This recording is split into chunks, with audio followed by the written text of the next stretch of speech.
Ahanbada movies reveal Manipur na mayambu taram na oksabaga loinana ikok nona khurumjari. Ngasisu movies reveal Manipur na romance drama category da chanba Hollywood movie ama puduna laksari. Puduna laksari ba movie asigi maming na The Curious Case of Benjamin Button. Hairiba movie asi 2008 release tawduna IMDb gi rating da 10 gi manung da 7.8 fangki, Rotten Tomatoes tana 71%, Metacritic tana 70% fangduna ngasi fawba thoidok hendona maming chalaba movie ama haibadu oiduna leiri. Movie asida maru oiba saktam langliba singdi maru oiba role lawriba Benjamin Button gi saktam da Brad Pitt, Daisy na angang oiringai gi saktam da Ellie Fanning, Daisy na naha oirapadana Madison Beatty, Caroline Button gi saktam dana Julia Ormond, Queenie gi saktam dana Taraji P. Henson asina singbani. Movie asi Manipuri da handoksaba matamda soikiba lankhiba chitha nanthauba yaurabasu movies reveal Manipur gi makai dagi ngakpiu haina nolokna ningsingjari. Movie asi haujarage mayam puning changna taminarasi. Movie asi gi horopada Daisy kaubi ahal oirabi nupi ama siramdai gi mikup yauraktuna hospital gi famungda hippaga lairamba uri. Mahaki amata ngairaba masanupi Caroline na mamagi aroiba mikup yaurakpa aduda mamabu nungainaba seba toromi. Ahal oirabi nupi aduna diary amada yengnaba Caroline da hairaduna diary adu mahaki damak paraknaba hairami. Caroline na hoi parake hairaduna mamangi matam amada sinnasi ulagli. Atenba wari amada akoina Mr. Getu kauba miyoi amagi matangda ulagli. Ahanba World War manungda Mr. Getu gi masanupa adu lan gi damak salami. Adubu laibak thibadi masanupa adu gi thawai yaudraba haksang oina puraklami. Masanupa adu lairol chan khrabatungda Mr. Getu bu anauba train station amagi achouba gari ama sanaba thabak adu mangonda sinarami. US President oiramba Teddy Roosevelt yauna saknairaba miyoi kyana nauna train station adu da saba loisillaba gari adu maikum hangdoktuna sangabagi thauramda yaurami. Adubu gari adu maikum hangdorakpada mayam ama angakpa poknarami. Mayamna angakpa poklibagi maram asi gari adugi kata adu maning hallaga oina chalami. Getuna gari asi asumna sabagi maramda mayamda sengdokladuna landa sikraba masa sing adu amuk halaktuna yumda lakpa oirasunu mahaki masasu nomadi amuk hana yumda laklasunu gari asi asumna sakhibagi mahak soikre haina mayam aduda hairami. Masigi matungdai Mr. Getu amuk hana ukhidre. Sinasi haujik oiriba mamangi aduda amuk ulakli. Tanja aduda akanba nonglai nusit hurricane hospital tamna sangsilaklami.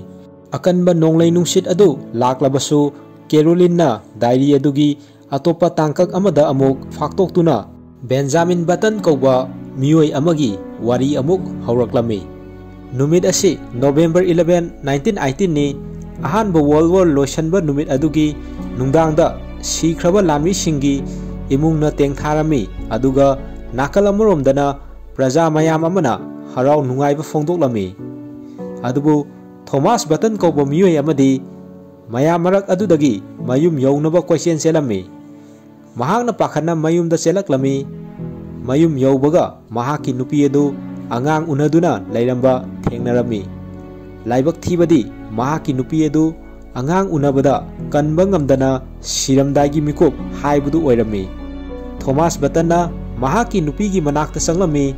Siramdagi mikup aduda Thomas Button da mahaki nupi aduna makhoi gi poklakliba masa asi nungsina amadi sikhol nakolna loinarakani haina mahakna sidringai mamangda wasau haina Thomas Button da hanglami.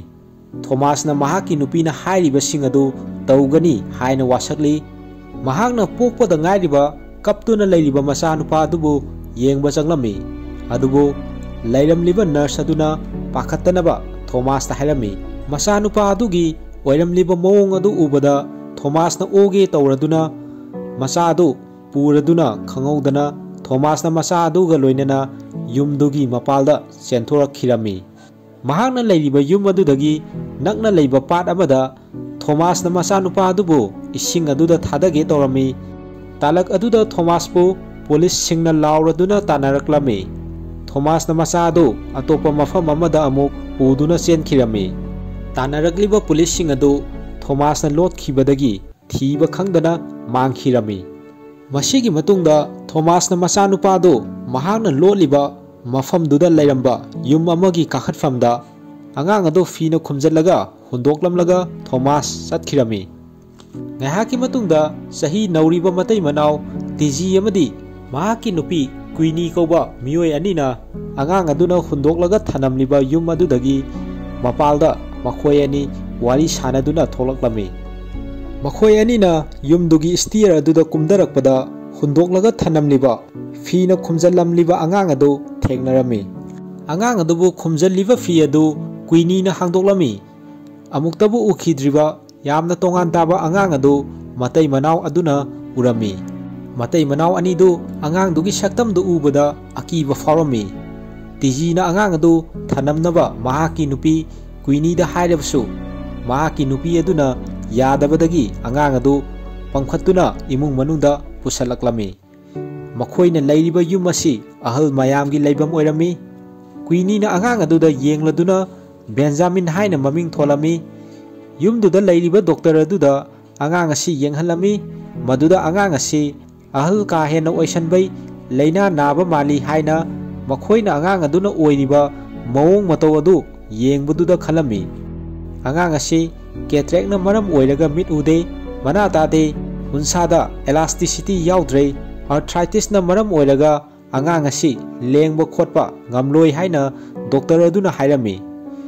Doctor aduna makhata na angang asi kuina hingloi hairaduna jiba khara amadi hingodana tamlamde haina hairami. Doctor na hairiba sing asi Queenie na tadakai angang asi minungsi poktuna angakpa khudol amani hairaduna angang adu mahaki manakta thamlage khalami. Mato sumna angang adu Queenie na yumduda lairiba ahal sing aduda masak taklami. Ahal oirabi nupi amana angang adu ubada angang asi mahaki ex husband ga masak manai haina hairami. Sin nasi hojiki matamda amuk ulagli. Caroline na wari asi aseng baira haina khalami. Masigi matungda sin nasi amuk hanagida ulaktuna Benjamin na chawraktuna nupa masa ama wairakpadu utli. Yumduda lairiba ahal mayam sing aduga loinaraga sum laiba amadi Benjamin na oiribaduna mahak asi ahal oiraba siramdaigi matam yauraba miyoi amani haina masa matomda adum Benjamin na khanjarami. Benjamin na wheelchair aduda famlaga chatpadangni mahakna ngamlibasi. Mahaki sawong sada adu yengbada tongana tarami. Nongma Queenie ga Benjamin ga loinana isoda thajaba thamduna mibu layengba pastor amagi manakta laglami. Pastor aduna Queenie si masagi oiba angang oiba ngamlaroi hairaduna pastor aduna mahaki shakti sijinaduna Queenie da angang oinaba akanba safu amaga loinana yaifa mangol pirami. Queenie akanba safu aduna maram oiraga makhada turami.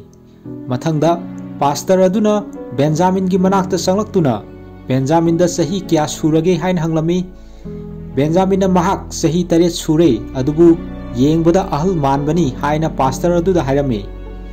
Benjamin da pastor aduna mahaki tauba ngambasing shakti sijinaduna Benjamin bu wheelchair adudai matomda hogotnaba hairami.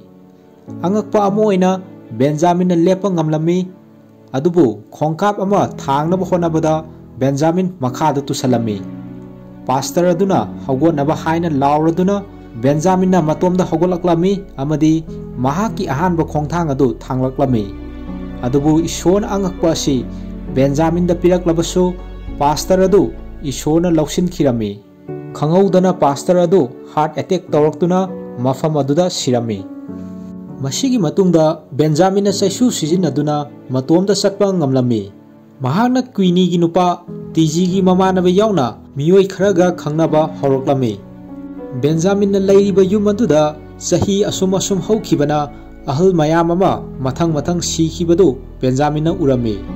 Maduda Benjamin na karigidamak asibana mahakpudi hauji faba लौसिनद्रिबनो हाइना खलमी मतमना sum हौखिबना Benjamin नोमा नोमगी अहल ओइरंबा सक्तमदगी नहा assume assume ओइखलकपदो महांगना फारोक्लमी Benjamin the फाउबा sense खंगलकपै चांग हेंगलकलमी अनो अनोबा मफमदा सम हौरक्लमी नोमा नुमित अमदा अहल ओइरबा इमुंगी मियोइसिंगना Benjamin लैरिबा अहल मयामगी लेबम मयुम अदुदा thanks giving की थौरम पांथोंनबा लागलमी लाखलिबा मयामदुगी मरक्तगी अहल ओइरबी नुपी अमना महाकी मसु नुपी दाइसीबु Benjamin the सक तागलमी दाइसी हाइरिबा नुपी मचा से मसम गांगी ममित हिगोक मसुगी ओइ दाइसीबु अहानबु उबा मिकुप्ता बेंजामिना अंगांग ओइरिबा दाइसीबु खंगहौदना नुंसीबा फाउखिरमी सेनसी हौजी हौजिकी मतमदा अमुक उलक्तुना केरोलिना डायरी अदुदा यावरक्लिबा नुपी मचा से महाकी ममानी खंगलक्तुना महाकना ममागी मखुद अदु पाइदुना बेंजामिना महाकपु अहानबु उबा मिकुप्ता नुंसीबा फाउखी हाइबसी नंग खंगब्रा हाइना ममा अदुदा केरोलिना हंगलमी सेनसी अमुखना हानगी अदुदा उलक्ली थैंक्स गिविंग अदुगी सागले नमा सारिङैदा क्वीनीना मयामदा महाक अंगांग लैदोरे हाइना लाउथोअमी हाइरिबा मयाम पुनबा थौरम अदुदै बेंजामिन अमदी दाइसी वारी साबा हौरक्लमी मसिगी मतुंगदा दाइसीगी मबोंगना बेंजामिन अमदी दाइसीदा अंगांगी लाइरिक पाबिदुना वारी लिबिरमी नुमित अदुगी नुमिदांग अथेंगबदा दाइसीना बेंजामिनबु तुमंबदगी हौदोअमी अमदी मखोय अनिना टेबल अमगी मखादा लोतुना वारी सानरमी दाइसीना बेंजामिनदा नाहक मयामदै तोंगाली तोंगानदब्रने हाइन हंगलमी मदुदा बेंजामिना महाक येंगबदा अहल मालबसु अहल अमदी नते हाइना दाइसीदा हाइखी दाइसीना बेंजामिनगी ममाय अदु पाइरगा येंगलमी तंजादुदा दाइसीगी मबोक अदु संगलक्तुना दाइसीबु सैरमी अमदी बेंजामिनगी ओइरिबा फिबम अदुदा मसाना मसाबु इकाइबा पोक्सगदबनी हाइन हाइरमी मतांग असिदा क्वीनी लाक्तुना बेंजामिनबु कोनसिनबिरमी अमदी महाक्सी कया यामना स्पेशल ओइगेसे मिपुम खुदिमंगना हौजिमक्किदी खंखिरोय हाइना बेंजामिनबु थेमजिनबिरमी नोमा बेंजामिनना अहल ओइरबा मियोय अमगा हिथांगफम अमदा लाक्लमी जहाज अमदा कैप्टेन ओइबा माइक कौबा मियोय अमना मखोइगा पुन्ना थबक तौनबगी खुदोंग साबा मयाम अदुदा पिरमी समुद्रदा जहाज तोंदुना तौगदबा थबक अदु बेंजामिनना यावनिंगबा फारमी मतौ असुमना बेंजामिनना मखोइगी मरक्ता यावदुना जहाज अदुदा थबक तौबा हौरमी हाइरक्पा थबक खुदिंगमक बेंजामिनना पांथोक्लबा तुंगदा कैप्टेन माइकका वारी सानरमी बेंजामिनसी माइकना अहल ओइना खलमी अमदी वारी सारक्पा अदुदै बेंजामिनसी नुपी सिंगा अमुक्ता लोइनद्रिबा मियोय अमनी हाइबसी माइकना खंगलक्लमी मसिगी मतुंगदा कैप्टेन माइकना बेंजामिनबु मफम अमदा पुरक्लमी मफम अदुदा अमुक्तबु तौखिद्रिबा मयाम अमा बेंजामिनना तौरदुना महाकपु नुपी सिंगसु लोइना हल्लमी नुमिदांग अदुदा बेंजामिनना पैसागी बेलु खंगलक्तुना पैसाना तौबा ngambasing खंगलमी मफम अदुदा बेंजामिनबु पोकपा मपा थॉमस लैरमदुना बेंजामिनना मफम अदुदा लैबदु उरमी मसिगी मतुंगदा बेंजामिनना मयुमदा मथंदा मखोंगना लाक्तुना हलामी बेंजामिन उबदा लंबीदा लाकपा कार अदुदा तोंगलकपा बेंजामिनगी मपा थॉमसना गाड़ी अदु खामदुना बेंजामिनबु गाड़ीदा तोंगलकनबा हाइरमी अमदी महाक थॉमस बटन कवी हाइना बेंजामिनदा मसक ताक्लमी मतौ असुमना मखोय अनि बार अमदा लाक्लमी अमसुंग बेंजामिनना अहानबा ओइना यू थक्लदुना मफम अदुदा बेंजामिनगी ओइरिबा लैना सिगी मतंगदा वारी सारमी थेंगलबा अहिंगदुदा थॉमसना बेंजामिनबु मयुमदा थादबिरमी अमदी महाक कोना बेंजामिनबु उनबा लाकी हाइना बेंजामिनदा थॉमसना हाइरमी मतम खरगी तुंगदा अमुक हन्ना थैंक्स गिविंग डेदा दाइसीबु उरमी दाइसी अंगांग ओइरंबदगी खरा चौखलंबा उरी नुमिदांगी मतमदा हंदक्ति बेंजामिनना दाइसीबु तुमलंबदगी हौदोक्लमी अदुगा जहाज लैबमदा पुरक्लमी बेंजामिनना कैप्टेन माइकपु हौदोक्लदुना मखोइबु तुरेल लोमदा जहाज अदुदा चटनबा हाइरमी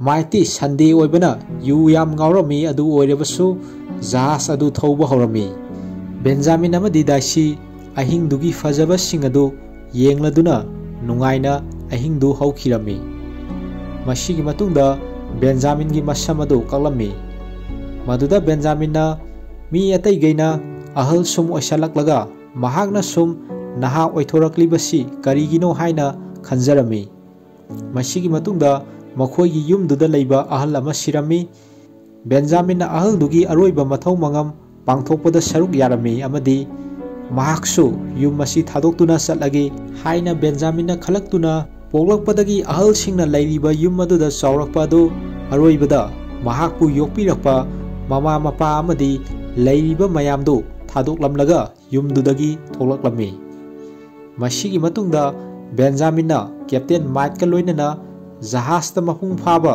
सांग नाइना थबक तौनबा सेम सारमी जहाज अदुदा लम अमदगी लम अमदा चत्तुना थबक तौनबा सेम सारकलमी दाइसीना बेंजामिन उनरमी अमदी बेंजामिनना मफम अमदा हेक्ता लैरबसु मंगोंदा चिठी थारकनबा बेंजामिनदा दाइसीना हायरमी सिन्नसी हौजिकी मतमदा अमुक उलक्तुना बेंजामिनना लम मयाम अमदगी दाइसीदा थारखिबा पोस्टकार्ड सिंग अदु केरोलिनना येंगलमी हौख्रबा सिंगदा अमुक उलक्तुना दाइसीना बेंजामिनदा चिठी हल्लदुना महाक बेले डांसर ओइना कैरियर सेम्बरोमदा मखा चथरे हाइना बेंजामिनदा चिठी हलमी सोमदना जहाज अदुदा बेंजामिनना चावरगा सुम नहा ओइखलकपदो कैप्टेन माइना उरमी जहाज अदुदा थबक सुरिबा मीगी मसिंग अदु अतोपा चाक थोंगनबा पुजारी यावना अहेनबा मियोय खरा हापचिलमी नोंमा पंथुंगफम अमदा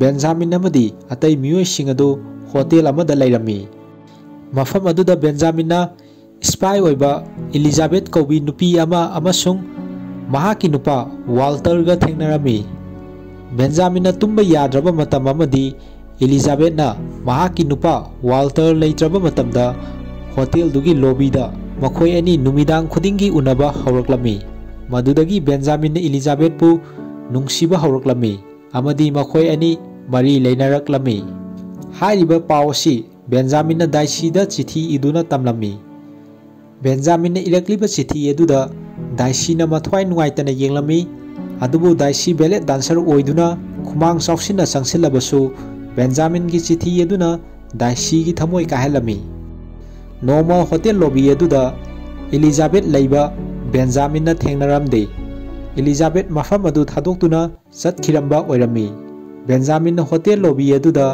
एलिजाबेथ गायना तुम्खिरमी अमदी हौगलकपदा लॉबी एदुदा मी मयाम अमा ओइना लैबा बेंजामिन थेंगनरमी मसिगी मतुंगदा बेंजामिन कैप्टेन माइट अमदी अतै मियोय सिंग अदु बारदा लैबा उरमी जापानीज सिंगना खंगौदना पर्ल हार्बर दे अटैक तौरपै वारी सारदुना लान लाउथोख्रे अदुना समुद्रदा लानफम अमा ओइरगनी मखोय सिंग असि नेवी की मखादा लैरगनी हाइना वारी सारमी मतो सुमना बेंजामिन अमदी महाकी मियोय सिंग अदुना समुद्रदा सोंगनबा लानफम सिंगदा मखोय की जहाजना अटैक अकाय सिंग लौखतुना रेस्क्यू तौबगी थबक तौरमी अदुबु नोंमदी येंगनबा सिंगा मुक्नबा बॉम टॉप नोमई मरक्तुदा मखोयगी जहाज अदुदसु टारगेट तौरक्लमी येंगनबा सिंग अदुना मखोयगी जहाज अदुदा अटैक तौरक्पा अदुदा कैप्टेन माइट सिखिरमी अमदी मखोयगी जहाज अदु पुंकाई कायरमी बेंजामिनदी लाइबक फबदगी हिंगौखी अमदी महाकी लैखिद्रबा क्रू मेंबर सिंग अदुदा अरोइबा विदाय पिखिरमी मसिगी मतुंगदा बेंजामिन बु रेस्क्यू तौरामी अमदी बेंजामिन अमुक हन्ना हानगी लेबमदा अमुक हलामी बेंजामिन अमदी येंगबदा अहल ओसिलमलबा क्वीनीगा वारी सारमी मदुदा क्वीनीगी नुपा तिजी बेंजामिन युमसी थादोक्तुना चटख्रिङैदा लैखिद्रे हाइना खंगबा ngamlami हप्ता खरगी मतुंगदा दाइसीना बेंजामिनबु महाकी मयुमदा थीबा लाक्लमी बेंजामिन नहा ओइथोक्लमलगा लैरंबा अदु उबदा दाइसी अंगकपा फावरमी बेंजामिन ममांगदा युमसी थादोक्तुना चत्रिङैदा दाइसीसी पिकलिबा नुपी मचा अमा ओइहौबनी अदुबु महांगना युमसीदा हलकपदा मसक मतौ फजरबी मपुंग फारबी मियोय अमा ओइना महुत सिलमलै हाइना दाइसीदा हाइरमी Masigi matungda Benjamin amadi Daisy dinner ama charami. Dinner adu chaba loiraba tungda Daisy na Benjamin gi mangda jagoi sarami amadi amuk hana Benjamin na Daisy bu nungsiba faurki. Daisy hayeng New York ta satkani haina wari sabaduda Benjamin da hairami. Benjamin na Daisy bu makha tana ningba kaihenba pamdre haina Daisy da hairami. Benjamin gi wari singaduda Daisy mathwai nuaitana mafam adudai mahak satkirami. Mathangi numita masa solaba Benjamin gi mapa Thomas ikang khangudana Benjamin gi manakta laklami. Thomas na Benjamin da mahak ningsing libra haina hanglami. Maduda Benjamin na ningsingli haina haiki. Masigi matungda Benjamin bu Thomas na mahaki button factory kauba amada puraklami. Mafam adu yauraga makhoi ani wari saba horami. Maduda Benjamin si Thomas ki masani haibasi khangba ngamlami amadi Benjamin gi mama adu mahakpu pokpuda laikhidre haina Benjamin da Thomas na hairami. Hairakliba sing adu tabda Benjamin angakba faurami. Masigi matungda Thomas ki mayumda laktuna Benjamin gi mama gi masak adu thelam liba photo adu dai taklami. Thomas na Benjamin da mahak yam kanna nare mahak na sidringai mamangda Benjamin gi damak mafam sana sillaga thanamlabani haina Benjamin da hairami. Adubu Benjamin mathwai nuaitabana henman khibana mafam adu thadoklaga mahaki yum adu da laklami. Masigi matung ikui kuidana Benjamin na Thomas ki manakta amuk hanna satladuna Thomas bu aroibo oina numit taramdai gi fajaba adu yengba mapalda puthokpirami. Thomas ki aroiba mikup yauraktuna ikan kanadana Thomas sirami. Mato sumna Thomas button gi lairamba lanthum sing adu mahaki masa Benjamin gi oikhirami. Masigi matungda New York ta Daisy na jagoi sagadaba adugi damak Benjamin New York ta chalami. Daisy na stage ta jagoi sariba adu Benjamin na midfam hongdana yinglami. So loiraba tungda backstage ta Benjamin na Daisy bu unaba changlami. Adubu Daisy na Benjamin ubada thoidok hendokna harauba fauramde. Benjamin na Daisy da dinner amagi harami. Maduda Daisy na yaramde amadi Benjamin bu party amada yaunaba invite oina tawrami. Matau sumna Benjamin na party adu yauba chalami. Benjamin na mafam adu yaubada Daisy bu atopa nupa amaga punkhiduna jagoi samina khirami. Makhoi ani na tawriba adu urubada ningba kairaba Benjamin na party adu dagi mapalda tholaklami. Daisy na Benjamin bu tanaraklami amadi Benjamin na Daisy da mahaki boyfriend lairamba adugi damak mahak nungaiba fawi haina hairami. Matang aduda Daisy gi boyfriend amuk hanna tholaktuna makhoi ani satkirami. Mathangi chahi manga amadi Daisy jagoi da mapung fana mahe yana makha chatharami. Adubu mahaki wakaldagi Benjamin bu kauthopa lairamde.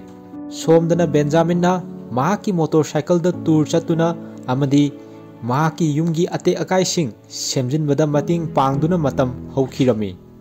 Noma Benjamin da nungaitaba paw ama chithi tharami. Aduga Benjamin Paris ta leiba hospital amada laami. Numit kharagi mamangda Daisy taxi amana thombada asok apan mayam ama yaurami. Hospital aduda soklaga leiramba Daisy bu Benjamin na unaraduna Benjamin na Daisy bu mahaki yumda puba pami haibada Daisy na Benjamin bu mahaki punsidai lapna leinaba hairami. Mamangda aroibo oina makhoi ani unakhiba adudai ningba kairaba Benjamin na masing khangdaba ahing mayam ama awa chaina khangki haibasi wari sanaba adudai Daisy na khanglami. Masigi matungda Benjamin amadi Daisy amuk hanna nungsina loinaba hauroklami. Makhoi ani na matam pumbada ngaijarakpa kaya ama tawduna nungaina nungsinana matam adu haukhirami. Tongan tonganba mafamsingda satuna makhoi ani gi romance adu mapung farami. Makhoi ani wari sarami. Maduda Daisy na mahakna ahal oiraba matam amadi khuijillaba matamda Benjamin na mahakpu adum nungsiraga leigadra haina Benjamin da hanglami. Maduda Benjamin na matamduda su adum nungsiraga leigani haina haiki. Makhatana makhoi ani isam chamba punsi mahing amada leiduna numit khudingi harau nungaina leiminarami. Nongma Daisy na Benjamin da mahak ahal oisinba pamde haina hairami. Daisi sokhibaduna maram oiraga jagoi saba ngamkhidrabani. Daisi gi wafam aduda Benjaminna Daisi gi damak masagi oiba dancing studio ama hangdokpirami. Daisi di sokpana jagoi saba ngamdrabani. Mahakki manglan adu mongfaungnadrabasu tungda haurakliba angangsingda Daisina mahakki dancing studio duda jagoi tambirami. Nongma Benjaminna Daisi gi jagoi practice tawriba adu yenglami. Maduda Daisida haujik makhoi anina oiriba asi matam pumbagi ningsinglaga leiba pami haina Benjaminna hairami. Matang aduda Daisina mahak pregnant oire haina Benjaminda tamlami. Madu tabada Benjamin harauba nungaiba fawami. Masigi matungda makhoi ani wari saba duda Benjaminna mahak mapa ama oiba ngamgadra amadi angang adu mahak tawna taroklabadi kamdawni haina Daisida hangbada Daisina angang adu henna nungsigani haina haiki. Asumna Daisi angang nupi ama pokhi. Mahakki mamingna Caroline haina Benjamin gi mamadagi maming adu lauraga tholamki. Sin asi haujiki matamda amuk ulaktuna Daisi gi macha Caroline na mahakki mapa asi Benjamin ni haina masak khanglakpada saurami. Maduda ahal oirabi Daisina mapagi masak asi sungkhang khangoidoi sarukpudi thenglabsu thengna haibasina fai haina machanupi Caroline da hairami. Asumna diary adu makhatana paraklami. Benjamin gi oiriba tamba ngamdaba laina asina angang asigi matam pumbada leiminagadaba mapa ama mathau tagani haibasi hena khanjinba Benjaminna hauraklami. Benjaminna mahakki nupi amasung macha adu thamoi sengna nungsirabasu Benjamin gi leijaba lanthum button company yauna loinamak yonthomi amadi Daisi amadi macha nupi Caroline gi saving account da paisa sing adu thamjilami. Asumna Benjaminna tauge khaliba mathau taba sing adu tawrami. Nongma anganba ayukta Benjaminna mahakki laina duna purakadaba maikeida mahakki gari du thauduna Daisi amadi Caroline thadoklamlaga matomta chatkirami.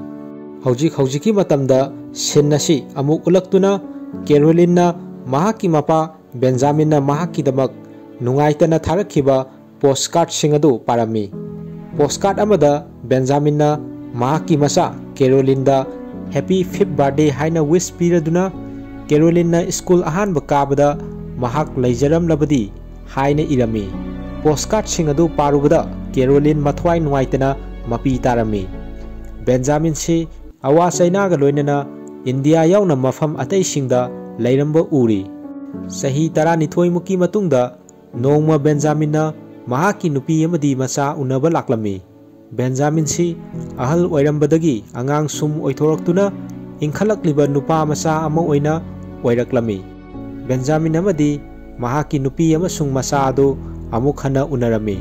Maduda Daisina Benjamin si masak matau fajaraba angang ama oiramba adu ubada angakba fawami. Amadi makhoigi machanupi Caroline na mahakki asegma mapa Benjamin bu makhut songnarami. Caroline na lakliba Benjamin si mapani haina masak khanglamde. Matang aduda Daisi atopa nupa amada yum palaga leiramba adu Benjamin na thengnarami. Masigi matungda Benjamin amadi Daisi aroiba oina hotel amada unarami. Sahi khara amuk haujinkhiduna sinasi ulakli. Daisi da chamamnaba phone call ama laklami. Child Protective Service ki miyo singna angang asi diary ga loinana leirambadagi makhoigi custody da purakpani haina Daisi da hairami. Diary eduda Daisi gi leifam amadi maming toina yawbaduna makhoina Daisi da phone tawrakhibani haina miyoi sing aduna Daisi da hairami. Asumna Daisina angang nupa macha ama piano khonglaga leiramba adugi manakta sangsillaga yenglubada Benjamin oiramki.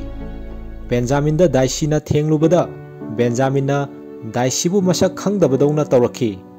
Leiribo afamdi Benjamin si chauraga angang sum oithorakpa angakpa leina asidagi mahak asi dementia na naduna wakhal khanba ngamdabana chingba problem mayam ama mayoknarami haina doctor na hairami. Benjamin si asum angang osilakpa duda Daisina Benjamin gi mama amagi role laurami. Angang gi lairik na singba pabiduna Benjamin da wari libirami. Benjamin si angang asum oisilakhi kamdong na chatkani lepkani haibani singba amata khanglamde amadi aroibada pokpada ngairiba angang oiraktuna ahal oisilaklaba daisina Benjamin bu laurami.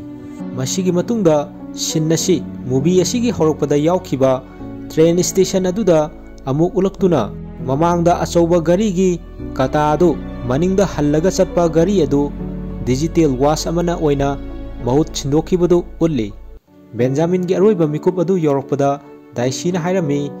Benjamin na mahakki mita aroiba mikup aduda yenglibadu mahak haibadi daisi asi kanano mayek sengna khangbagini haina daisina hairami. Asumna Benjamin gi mamit adu aroiba oina matam pumbagi uisankhirami. Sinnasi hojiki matamda amuk ulaktuna hospital aduda akanba nonglai nungsit hurricane adu yausilakpaduda Caroline na daily adusu paaba loiduna kari tausige haina khalami.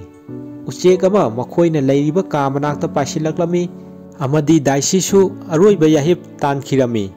Ikan kanadana ising isau tholoktuna train station dagi lauthakhiba ariba gari adusu ising isau aduna chenthakirami. Asumna Benjamin na mahaki punsida thengnakhiba miyoi sing adu uladuna Benjamin batan amadi maning handuna chatpa gari asigi wari asi matang asida loisili. Wari asi matang swaida lojare tabiriba khwai miyamna like subscribe comment amadi share tawiduna channel asibu pungning thogatpiyu amasung matung tarakpada hena nungai raba video kiyama thagatpa ngambo ijage haina Movies Reveal Manipur gi makai dagi aroibada nolukna ningsingjari.